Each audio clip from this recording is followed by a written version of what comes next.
Oppitunti 1. Ruotsalaisen tenniksen katalysaattori. Hyvää iltapäivää, Anna. Oletko seurannut Ruotsin tenniksen historiaa? Hyvää iltapäivää, John. Kyllä, olen aina ihaillut sen kehitystä. Yksi nimi loistaa ylitse muiden, Björn Borg. Björn Borgin ura oli todellakin katalysaattori ruotsalaisille tennispelaajille. Hänen vaikutuksensa lajiin on huomattava. Monet hänen jalanjälkiään seuranneet pitävät häntä sankarinaan. Hän inspiroi kokonaista sukupolvea uskomattomilla saavutuksillaan. Borgin rauhallinen käytös kentällä oli unohtumaton. Hänen henkinen vahvuutensa erotti hänet kilpailijoista. Mikä mielestäsi teki hänestä niin menestyneen? Hänen omistautumisensa harjoittelulle oli poikkeuksellista. Uskon, että hänen työmoraalinsa vaikutti moniin nuoriin pelaajiin. Ehdottomasti. Hän osoitti, että kova työ johtaa menestykseen. Miten hänen pelityylinsä mullisti tenniksen? Hänen voimakas syöttönsä ja ilmiömäiset lyöntinsä maahan olivat mullistavia. Monet pelaajat pyrkivät jäljittelemään hänen tekniikoitaan vielä tänäkin päivänä. Hänen ikoninen läsnäolonsa nosti tenniksen suosiota Ruotsissa. Hän todellakin nosti ruotsalaisen tenniksen maailmankartalle. Oletko nähnyt dokumentteja Borgin urasta? Kyllä, katsoin sellaisen, jossa korostettiin hänen parhaita otteluitaan. Hänen kilpailunsa John McEnroen kanssa oli erityisen jännittävää. Tuo kilpailu oli tenniksen draaman ruumiillistuma. Se esitteli Borgin armon McEnroen intensiivisyyden sijaan. Ihailen sitä, miten Borg säilytti malttinsa paineen alla. Hänen kykynsä pysyä keskittyneenä vaativissa otteluissa on ihailtavaa. Tuo taito on välttämätön kenelle tahansa urheilijalle. Monet ruotsalaiset pelaajat pitävät häntä inspiraation lähteenään. Ymmärrän miksi. Hän raivasi tietä pelaajille kuten Mats Wilanderille ja Stefan Edbergille. Juuri niin. Heidän menestyksensä heijastelee Borgin luomaa perustaa. Miten mielestäsi Borgin perintö vaikuttaa edelleen ruotsalaiseen tennikseen tänä päivänä? Hänen perintönsä edistää erinomaisuuden ja päättäväisyyden kulttuuria. Nuoret pelaajat ovat motivoituneita hänen saavutuksistaan.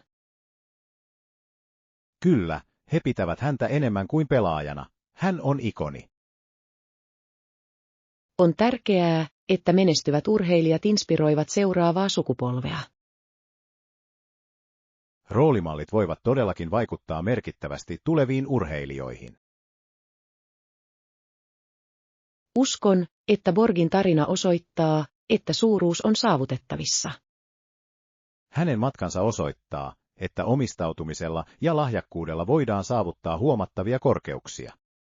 Oletko nähnyt nuoria ruotsalaisia pelaajia, jotka muistuttavat sinua Borgista?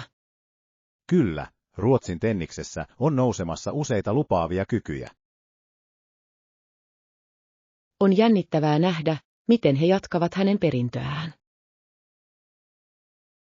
Heidän tuleva menestyksensä ratkaisee, kuinka syvälle Borgin vaikutus pysyy juurtuneena. Odotan innolla heidän urakehityksensä seuraamista. Juhlistakaamme Björn Borgin vaikutusta tennikseen. Oppitunti 2. Kestävien tapojen vaaliminen. Hyvää iltaa, Anna. Oletko miettinyt, miten voisit kehittää kestäviä tapoja kotona? Hyvää iltaa, John. Kyllä, ehdottomasti. Mielestäni meidän kaikkien tulisi osallistua kestävään kehitykseen. Olen täysin samaa mieltä. Jokainen pienikin teko tekee eron. Mitä kestäviä käytäntöjä sinä tällä hetkellä toteutat kotonasi? Keskityn vähentämään jätettä kompostoimalla keittiöjätteitä.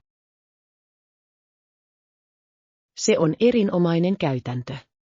Kompostoiminen rikastuttaa maaperää ja vähentää samalla kaatopaikkajätettä.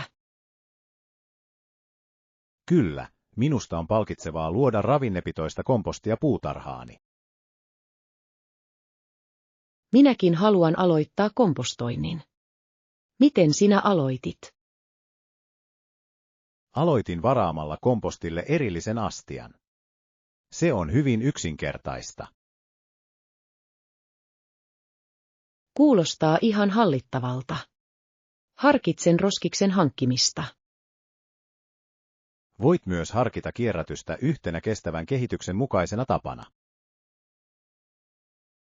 Kierrätän jo, mutta voin parantaa lajitteluprosessiani. Huolellinen lajittelu varmistaa, että enemmän materiaaleja kierrätetään tehokkaasti. Minusta se on usein hämmentävää, etenkin erilaisten ohjeiden kanssa.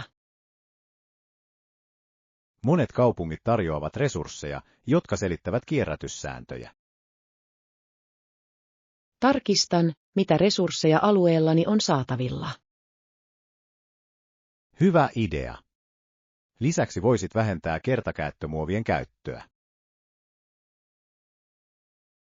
Olen yrittänyt korvata ne uudelleen käytettävillä pusseilla ja pulloilla. Se on loistava alku. Toinen vaihtoehto on kieltäytyä muovipilleistä ja välineistä. Harkitsen sitä varmasti. Jokainen pieni muutos kerryttää. Muutoksista puheen ollen, tutkitko energiatehokkuutta kodissasi? Olen miettinyt LED-lamppujen käyttöä. LED-lamput kuluttavat vähemmän energiaa ja kestävät paljon pidempään kuin perinteiset lamput. LED-lamppuihin vaihtaminen tuntuu viisaalta investoinnilta. Niin todellakin on. Toinen vaihtoehto on asentaa ohjelmoitava termostaatti. Ohjelmoitava termostaatti voisi auttaa minua säästämään energiakuluissa. Sen avulla voit ajoittaa lämmityksen ja jäähdytyksen rutiiniesi mukaan. Arvostan kaikkia näitä ehdotuksia, John. Jaan ne mielelläni. Kestävät elämäntavat voivat vaikuttaa merkittävästi ympäristöön. Uskon, että yhdessä voimme saada aikaan merkittävän positiivisen muutoksen. Ehdottomasti. Monien tekemät pienet teot voivat johtaa merkittäviin tuloksiin. Sitoudun tekemään tietoisempia valintoja kotona. Siinä on kyse hengestä. Itsemme ja muiden kouluttaminen vahvistaa vaikutustamme. Voin jakaa oppimaani ystävien ja perheen kanssa. Kyllä. Tietoisuuden levittäminen on ratkaisevan tärkeää kestävän tulevaisuuden rakentamiseksi. Jatkakaamme toistemme tukemista tällä matkalla. Odotan innolla, miten kestävät tottumuksesi kehittyvät. Oppitunti 3. Uudisasukkaiden matka. Hyvää iltapäivää, Anna. Oletko kuullut vuoden 1616 varhaisista uudisasukkaista? Hyvää iltapäivää, John. Kyllä, tunnen heidät. Heidän matkansa oli varsin merkittävä. Niin todellakin oli. Yksi perhe erottuu joukosta. Ketä perhettä tarkoitat? Viittaan naiseen, joka matkusti Englantiin miehensä ja poikansa kanssa. Kuulostaa rohkealta yritykseltä. Mikä johti heidät Englantiin? He etsivät parempia mahdollisuuksia ja uutta alkua. Monet uudisasukkaat olivat tuolloin ajatelleet toivoa uudesta elämästä. Juuri niin. Kotimaan haasteet pakottivat heidät tutkimaan uusia ulottuvuuksia. Mikä hänen nimensä oli? Hänen nimensä oli Abigail. Hänestä tuli sitkeyden ja voiman symboli. Abigailin tarinan täytyy olla kiehtova. Mitä hän koki matkan aikana? Matka valtameren yli oli vaarallinen ja pitkä. Voin kuvitella, kuinka vaikeaa se on täytynyt olla hänelle ja hänen perheelleen. He kohtasivat myrskyisiä meriä ja epävarmuutta tulevaisuudestaan. Tällaiset haasteet vaatisivat valtavaa rohkeutta. Abigail luotti päättäväisyyteensä tukea miestään ja poikaansa. Perhesiteet voivat antaa paljon voimaa vaikeina aikoina. He kohtasivat Englannissa erilaisia kulttuureja, mikä rikastutti heidän kokemustaan. Tuon paljastumisen on täytynyt olla valaisevaa. Kyllä, Abigail oppi uusia taitoja, jotka myöhemmin auttaisivat häntä asettumaan aloilleen. Mitä he lopulta tekivät saavuttuaan Englantiin? He etsivät yhteisöä, jossa he voisivat rakentaa elämäänsä. Monet uudisasukkaat tunsivat voimakasta halua luoda tukevan verkoston. Abigailin perheestä tuli lopulta osa kasvavaa siirtokuntaa. Sen on täytynyt olla palkitsevaa. He vaikuttivat siirtokunnan kehitykseen. Heidän ponnisteluillaan oli merkittävä rooli varhaisessa siirtomaa-yhteiskunnassa. Miten heidän kokemuksensa ovat muokanneet tulevia sukupolvia? Heidän kamppailunsa ja voittonsa loivat pohjan tuleville uudisasukkaille. On inspiroivaa ajatella, miten rohkeus voi johtaa merkittävään muutokseen. Ehdottomasti. Abigailin tarina pätee vielä tänäkin päivänä. Se korostaa sinnikkyyden ja toivon tärkeyttä. Monet ihmiset voivat saada inspiraatiota hänen matkastaan. Uskon, että tällaisten tarinoiden jakaminen on välttämätöntä historiamme ymmärtämiseksi. Ehdottomasti. Historian oppitunnit auttavat meitä arvostamaan esi-isiemme uhrauksia. Toivon oppivani lisää muista tuon aikakauden uudisasukkaista. On monia huomion arvoisia tarinoita, jotka kannattaa tutkia. Jatkakaamme tutkimusta yhdessä. Nauttaisin siitä. Yhdessä voimme tuoda nämä tarinat päivänvaloon. Oppitunti 4. Keskustelu tasavalloista. Hyvää iltapäivää, Anna. Oletko seurannut viimeaikaisia keskusteluja tasavalloista? Hyvää iltapäivää, John. Kyllä, olen huomannut keskustelun eri maissa. On kiehtovaa, miten jotkut kansakunnat omaksuvat tasavaltalaisuuden, kun taas toiset vastustavat sitä. Todellakin. Tasavallan käsite on saanut jalansijaa monilla alueilla. Ja siitä lähtien siitä on tullut tasavalta. Tämä muutos on merkittävä. Kyllä, se heijastaa siirtymistä kohti demokraattista hallintoa näissä maissa. Mitkä ovat mielestäsi tasavallan tärkeimmät edut? Tasavallat korostavat usein yksilön oikeuksien ja julkisen edustuksen merkitystä. Juuri niin. Kansalaiset voivat valita johtajansa ja vaikuttaa poliittisiin päätöksiin. Tuo voimaantuminen lisää vastuuntuntoa kansalaisten keskuudessa. Mitä haasteita mielestäsi tasavallat kohtaavat? Yksi merkittävä haaste on kansalaisten poliittinen polarisoituminen.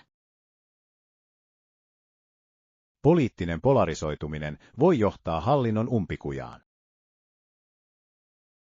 Se voi myös aiheuttaa eripuraa, mikä vaikeuttaa yhteisymmärryksen saavuttamista. Jotkut väittävät, että jo itse vaaliprosessi voi olla kiistanalainen. Aivan totta. Kampanjat voivat joskus keskittyä enemmän konfliktiin kuin yhteistyöhön. Joissakin maissa tämä keskustelu voi jättää tärkeitä kysymyksiä varjoonsa. On tärkeää, että yleisö pysyy ajan tasalla ja mukana. Koulutuksella on keskeinen rooli kansalaisten valveutumisen edistämisessä. Uskon, että tällaiset keskustelut auttavat valaisemaan tasavaltojen toimintoja. Kyllä, avoimet keskustelut voivat kannustaa kansalaisia osallistumaan hallintoon. Luuletko, että keskustelu tasavalloista tulee kehittymään edelleen? Uskon, että se sopeutuu yhteiskuntien muuttuessa ja kasvaessa. Yhteiskunnalliset liikkeet muokkaavat usein hallintoa koskevia keskusteluja. Juuri niin. Ruohonjuuritason liikkeet voivat vaikuttaa syvällisesti poliittiseen maisemaan. Historialliset esimerkit osoittavat, että demokratian tavoittelu on usein kansanjuurinen. Kyllä, kansalaisten äänet ajavat muutosvaatimusta. Olen huomannut, että nuoremmat sukupolvet ovat erityisen aktiivisia näissä keskusteluissa. Nuorten osallistaminen on ratkaisevan tärkeää minkä tahansa tasavallan tulevaisuudelle. Ne tuovat pöytään uusia näkökulmia ja innovatiivisia ideoita. On tärkeää kannustaa heitä osallistumaan yhteiskunnallisiin asioihin. Totta kai. Heidän panoksensa voivat johtaa edistyksellisiin uudistuksiin. Keskustelun edetessä on mielenkiintoista nähdä eri hallitusten reaktiot. Jotkut saattavat hyväksyä muutoksen, kun taas toiset voivat vastustaa sitä. Tuo dynamiikka tulee muokkaamaan eri alueiden tasavaltojen tulevaisuutta. Odotan innolla, miten nämä keskustelut globaalisti etenevät. Jatketaan keskustelua hallinnosta ja sen vaikutuksista. Oppitunti 5. Tuleva matkamme. Hyvää huomenta, Anna. Oletko valmis suunnittelemaan tulevaa matkaamme? Hyvää huomenta, John. Kyllä, odotan innolla järjestelyjen viimeistelyä. Olen varma, että löydämme erinomaisia majoitusvaihtoehtoja. Toivon niin. Oikean hotellin löytäminen on erittäin tärkeää hyvän matkan kannalta. Olen täysin samaa mieltä. Mukava oleskelu parantaa koko kokemusta. Etsitäänpä hotellitarjouksia netistä heti. Se on ennakoiva lähestymistapa. Verkkohaut tarjoavat monia vaihtoehtoja. Mieluummin katselen ensin itsenäisiä butikuehotelleja. Butikuehotellit tarjoavat usein ainutlaatuisemman tunnelman. Ne tarjoavat yleensä myös yksilöllisempää palvelua. Se on selvä etu suuriin ketjuihin verrattuna. Mitkä ominaisuudet ovat sinulle hotellissa tärkeimpiä? Pidän tärkeänä rauhallista paikkaa ja mukavaa sänkyä. Erinomaiset kriteerit. Minäkin etsin ilmaista aamiaista. Ilmainen aamiainen säästää aikaa ja rahaa joka aamu. Se mahdollistaa rennomman alun päivälle. Tarkennetaanpa hakusanojamme internetissä. Meidän tulisi määrittää päivämäärät ja yleinen alue, jota toivomme. Kyllä, hintaluokan mukaan suodattaminen myös rajaa tuloksia. Oletko jo tarkistanut jotain tiettyjä matkailusivustoja? Kävin tänä aamuna vilkaisemassa muutamia vertailusivustoja. Nuo sivustot ovat hyödyllisiä hintojen näkemiseen rinnakkain. Ne tarjoavat hyvän yleiskuvan saatavilla olevista tarjouksista. Huomasin yhden hotellin, jonka henkilökunnasta oli erittäin positiivisia arvosteluja. Henkilökunnan positiiviset palautteet ovat vahva osoitus hyvästä palvelusta. Arvosteluissa mainittiin myös ihana kattoterassi. Kattoterassi kuulostaa täydelliseltä illanviettoon. Voisimme ehkä nauttia rentouttavan drinkin siellä nähtävyyksien katselun jälkeen. Kuulostaa ihanalta tavalta rentoutua joka päivä. Tarkistamme kyseisen hotellin saatavuuden. Käyn katsomassa myös heidän suorat kotisivunsa. Joskus suoraan varaaminen tarjoaa parempia hintoja tai etuja. Tuo on erittäin fiksu strategia, Anna. Meidän pitäisi tutkia kaikki keinot. Näen, että hotelli on kävelymatkan päässä tärkeimmistä nähtävyyksistä. Se on mahtavaa. Se säästää meiltä aikaa kuljetuksessa. Vähemmän työmatka-aikaa tarkoittaa enemmän aikaa tutkimusmatkalle. Juuri niin. Haluamme maksimoida aikamme kaupungilla. Entä jos tarkistaisit peruutusehdot? Se on ratkaiseva yksityiskohta. Joustavat peruutusehdot tarjoavat mielenrauhaa. Kyllä, odottamattomia muutoksia voi tapahtua, joten joustavuus on tärkeää. Näen erittäin houkuttelevan tarjouksen huoneesta, josta on kaupunkinäköala. Kaupunkinäkymä olisi upea. Se täydentää koko kokemusta. Mielestäni tämä hotellivaihtoehto täyttää kaikki vaatimuksemme. Olen samaa mieltä, John. Tämä vaikuttaa täydelliseltä valinnalta meille.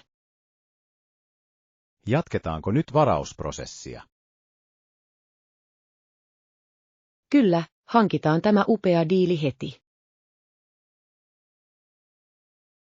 Erinomaista. Odotan innolla matkaamme jo nyt. Oppitunti 5. Suunnitelmien koordinointi. Hyvää iltapäivää, Anna. Oletko miettinyt, miten tiedottaisit ystävillemme matkasta? Hyvää iltapäivää, John. Harkitsin ryhmäkeskustelun luomista. Se on hyvä idea. Ryhmäkeskustelu mahdollistaa nopean kommunikoinnin. Vaihtoehtoisesti voisimme lähettää myös sähköpostia, jossa annamme tarkempia tietoja. Sähköposti voi olla hyödyllinen tiettyjen suunnitelmien ja aikataulujen jakamiseen. Uskon, että molempien menetelmien yhdistäminen olisi tehokkain lähestymistapa. Kyllä, tehdään molemmat varmistaaksemme, että kaikki saavat päivitykset. Luon ryhmäkeskustelun heti. Täydellistä. Se antaa kaikille mahdollisuuden jakaa ajatuksensa nopeasti. Mitä tietoja meidän tulisi sisällyttää ensimmäiseen viestiin? Meidän tulisi mainita matkan päivämäärät, kohde ja suunnitellut tärkeimmät aktiviteetit. Kuulostaa kattavalta. Pakkauslistan sisällyttäminen voisi myös olla hyödyllistä. Ehdottomasti. Pakkauslistat varmistavat, että kaikki valmistautuvat huolellisesti. Laadin viestin, joka sisältää kaiken tuon. Kun olet valmis, voimme tarkistaa sen yhdessä ennen lähettämistä. Hyvä idea. Arvostan panostasi, John. Tiimityöskentely tehostaa suunnittelutyötämme. Ryhmäkeskustelun jälkeen voisimme lähettää seurantasähköpostin. Sähköposti voi sisältää kaikki chatissa käsitellyt tiedot. Tällä tavoin kukaan ei jää paitsi mistään tärkeästä tiedosta. Juuri niin. Selkeä viestintä lisää matkan odotusta. Kun kaikki ovat vahvistaneet varauksensa, voimme viimeistellä varaukset. Odotan innolla kaikkien vastauksia. Se helpottaa järjestämistä. Meidän tulisi kannustaa kaikkia jakamaan mieltymyksensä aktiviteettien suhteen. Se auttaa meitä luomaan reittisuunnitelman, josta kaikki nauttivat. Toivottavasti he innostuvat osallistumaan suunnitteluun. Sitoutuminen johtaa usein suurempaan odotukseen. Muistutetaan myös ystäviämme miettimään matkajärjestelyjä. Hyvä huomio. Jotkut saattavat tarvita apua kuljetuksessa. Voin lisätä sen myös ryhmäkeskusteluviestiin. Lisäksi voimme tarvittaessa järjestää ryhmäkyydin. Se olisi sekä käytännöllistä että hauskaa. Nautin ajatuksesta matkustaa yhdessä porukassa. Se vahvistaa ystävyyssuhteitamme ja luo yhteisiä muistoja. Juuri niin. Nuo suhteet rikastuttavat kokemusta. Kun viesti on valmis, lähetän sen viipymättä. Odotan innolla kaikkien vastauksia ja ideoita. Yhdessä teemme tästä matkasta unohtumattoman. Olen iloinen voidessani lähteä tälle seikkailulle teidän kaikkien kanssa. Oppitunti 6. Teiden tutkiminen. Hyvää huomenta, Anna. Oletko ajatellut kuljetusta matkallemme? Hyvää huomenta, John. Kyllä, mielestäni meidän pitäisi harkita auton vuokraamista. Se antaisi meille enemmän joustavuutta tutkia omaan tahtiimme. Juuri niin. Nautin piilotettujen helmien löytämisestä syrjäisiltä alueilta. Onko sinulla kansainvälinen ajokortti? Minulla ei ole vielä sellaista. Onko se välttämätön tälle matkalle? Kyllä, sitä usein vaaditaan ajettaessa toisessa maassa. Minun täytyy hakea sitä ennen lähtöä. Prosessi on yleensä melko suoraviivainen.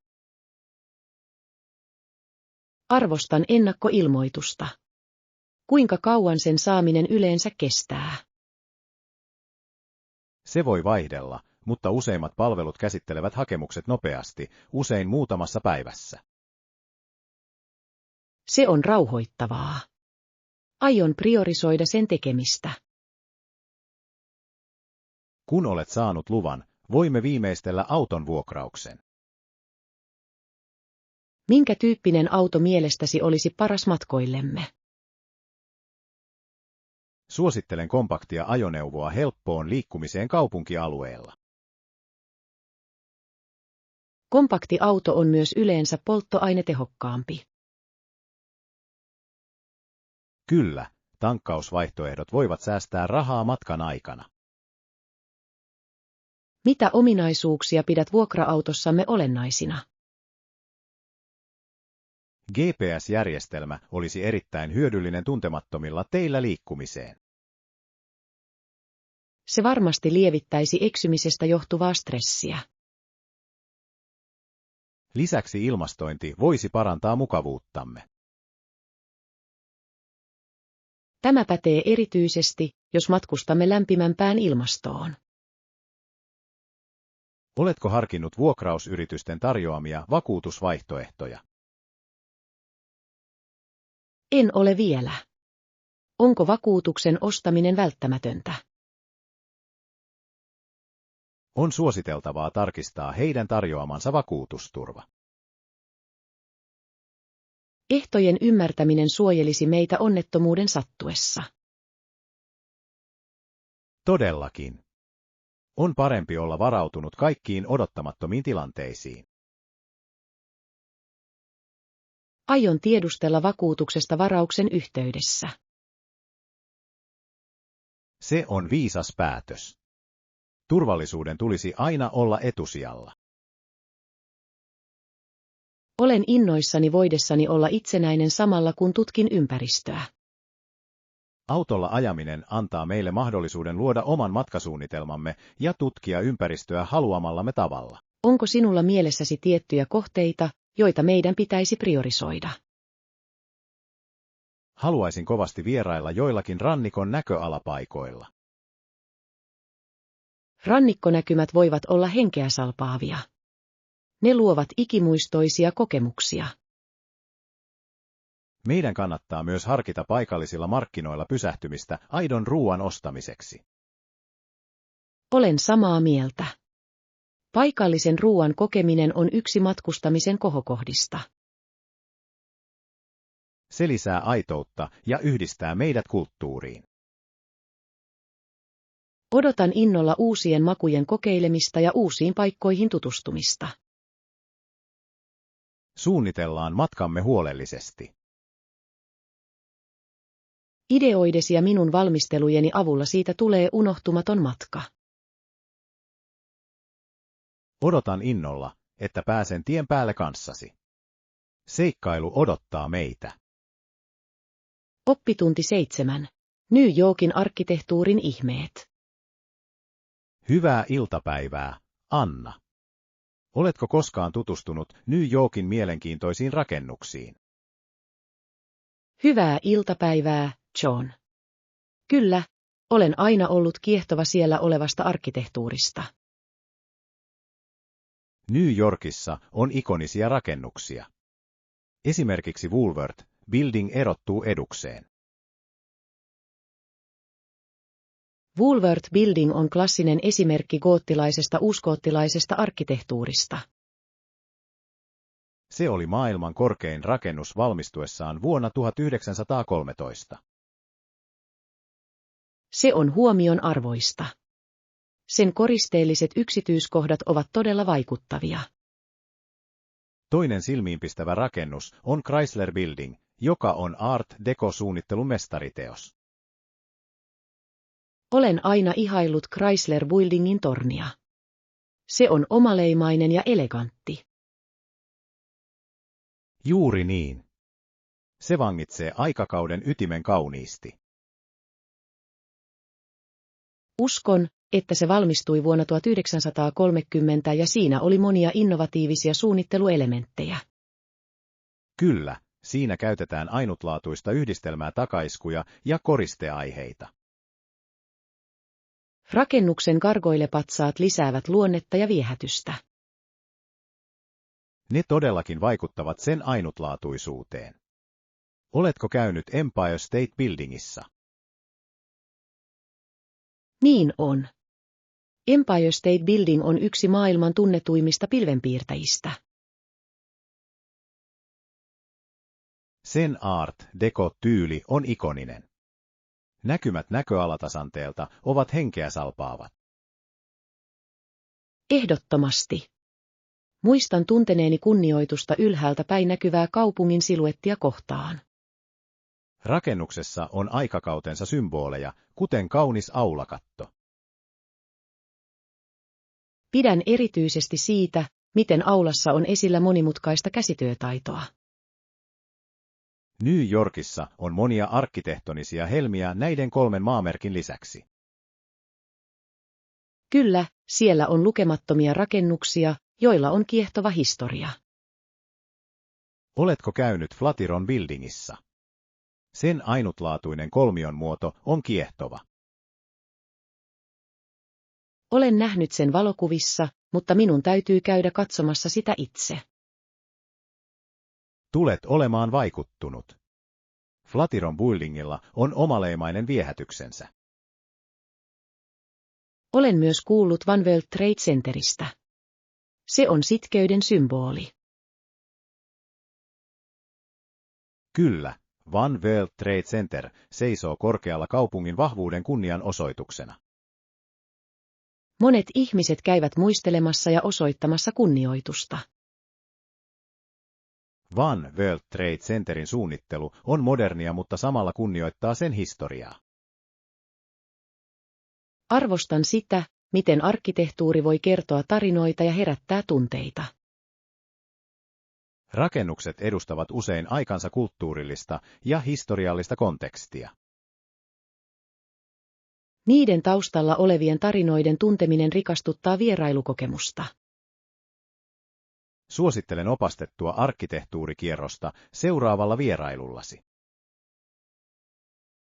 Kuulostaa erinomaiselta idealta. Se voisi syventää ymmärrystäni. New Yorkin siluetti kehittyy jatkuvasti, ja se esittelee luovuutta ja innovaatioita. Haluaisin kovasti nähdä siellä arkkitehtuurin tulevaisuuden kehitystä. Jokainen rakennus lisää kaupungin luonnetta luoden ainutlaatuisen kokonaisuuden. Odotan innolla, että pääsen tutkimaan kaikkia näitä uskomattomia rakenteita. Yhdessä voimme arvostaa New Yorkin merkittävien rakennusten taiteellisuutta. Oppitunti 8. Kypsyyden omaksuminen. Hyvää iltapäivää, Anna. Mitä mieltä olet tänään? Hyvää iltapäivää, John. Tunnen itseni todella aikuiseksi tänään. Mahtavaa kuulla. Mikä saa sinut tuntemaan näin? Rakastan sitä, että olen koulun vanhin lapsi. Se tuo mukanaan vastuuntuntoa. Vanhimpana olemiseen liittyy usein kasvaneita odotuksia, eikö niin? Kyllä, se on. Minusta tuntuu, että minun on näytettävä hyvää esimerkkiä nuoremmille opiskelijoille. Se on ihailtavaa. Millä erityisillä tavoilla johdat esimerkilläsi? Yritän auttaa nuorempia lapsia opinnoissa aina kun mahdollista. Heidän opettamisensa voi myös rakentaa heidän itseluottamustaan. Nautin nähdessäni heidän ymmärtävän käsitteitä, joiden kanssa he kamppailevat. Sen täytyy olla erittäin palkitsevaa. Se vahvistaa johtamistaitojasi. Juuri niin. Toimin heidän mentorinaan myös koulun tapahtumissa.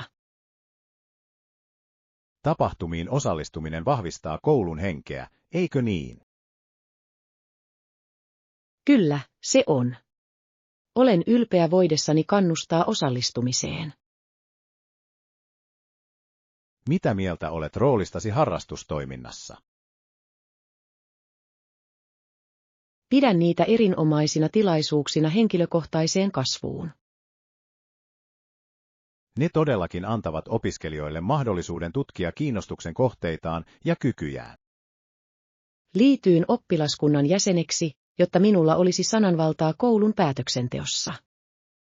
Se on vaikuttavaa. Osallistumisesi voi saada aikaan positiivisen muutokseen. Mielestäni on tärkeää edustaa luokkatovereideni mielipiteitä. Ehdottomasti. Edustaminen edistää yhteisöllisyyden tunnetta. Se kannustaa myös nuorempia oppilaita ilmaisemaan itseään.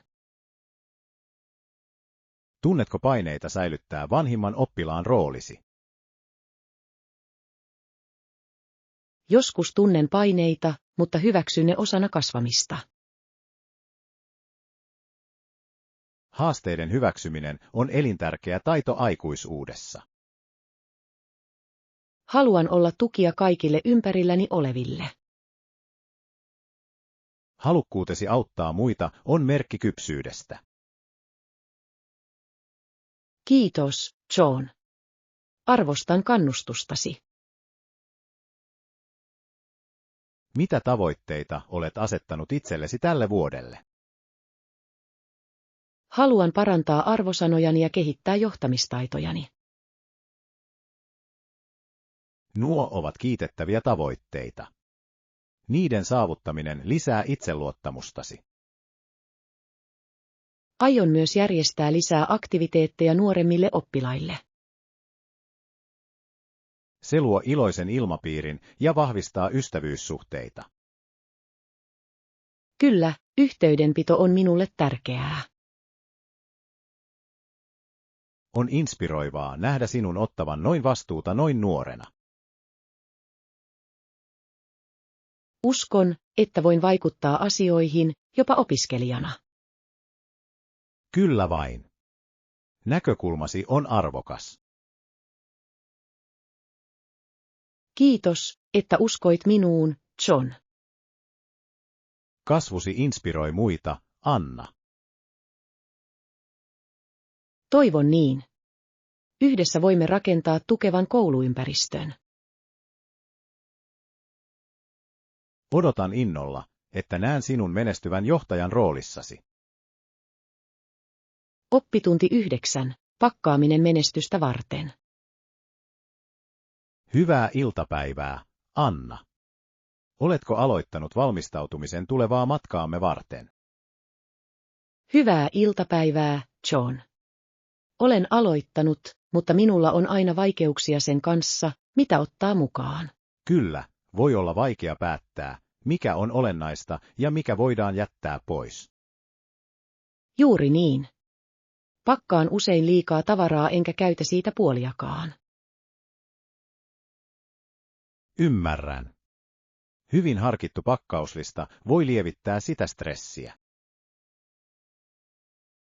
Loistava idea. Mitä tavaroita pidät välttämättöminä matkustaessa? Ensinnäkin mielestäni mukavat vaatteet ovat elintärkeitä. Kerrospukeutumisvaihtoehdoista on usein hyötyä. Se on järkevää. Kerrokset mahdollistavat säätömahdollisuudet sään mukaan. Suosin myös mukavia kenkiä kävelyyn ja retkeilyyn. Ehdottomasti. Ei ole mitään pahempaa kuin kipeät jalat matkustaessa. Vaatteiden lisäksi suosittelen ottamaan mukaan hygieniatuotteita matkakokoisissa rasioissa. Unohdan aina pakata mukaan matkakokoisia tuotteita. Se säästäisi tilaa. Kyllä, tilaa vievien tavaroiden minimointi voi tehdä merkittävän eron. Entä teknologia? Pitäisikö minun ottaa mukaan kannettava tietokone vai vain tabletti? Se riippuu tarpeistasi. Jos aiot työskennellä, kannettava tietokone voi olla tarpeen. Haluaisin pitää pyykkimääräni kevyenä. 1 tabletti voisi riittää. Se on viisas valinta vapaa-ajan matkustamiseen. Entä matkustusasiakirjat?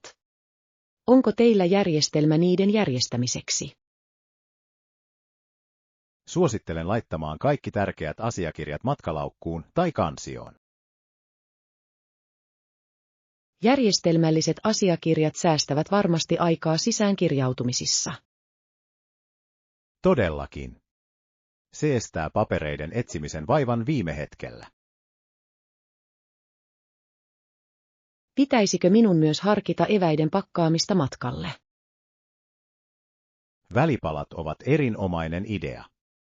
Ne voivat olla käteviä pitkillä matkoilla. Pakkaan yleensä mukaan pähkineitä ja granolapatukoita. Ne ovat ravitsevia ja helppoja kuljettaa. Nuo ovat loistavia valintoja. Nesteytys on aivan yhtä tärkeää matkustaessa. Varmistan myös, että otan mukaan täytettävän vesipullon. Nesteytys parantaa matkakokemustasi kokonaisuudessaan. Arvostan pakkausvinkkejäsi. Ne ovat todella hyödyllisiä. Autan mielelläni. Entä viihde matkan aikana? Yleensä lataan podcastit ja äänikirjat etukäteen. Se on loistava tapa viettää aikaa matkustaessa. Mielestäni se pitää minut kiinnostuneena, etenkin pitkien odotusaikojen aikana. Viihteen suunnittelu etukäteen on hyödyllistä miellyttävän matkan kannalta. Pitäisikö minun pakata ylimääräinen kassi matkamuistoja varten? Tuo on nerokas suunnitelma. Lisätilaa on riittävästi aarteille, joita löydät. Pidän sen mielessä, samoin kuin kevyen pakkaamisen tärkeyden. Tärkeintä on tasapainotella välttämättömyystarvikkeiden ja tilan välillä. Alan laatia pakkauslistaa ehdotustenne perusteella. Listan luominen voi tehostaa prosessia ja varmistaa, ettet unohda mitään. Kiitos, John. Olen nyt varmempi pakkaamisen suhteen. Ole hyvä, Anna. Yhdessä voimme tehdä tästä matkasta nautinnollisen ja stressittömän.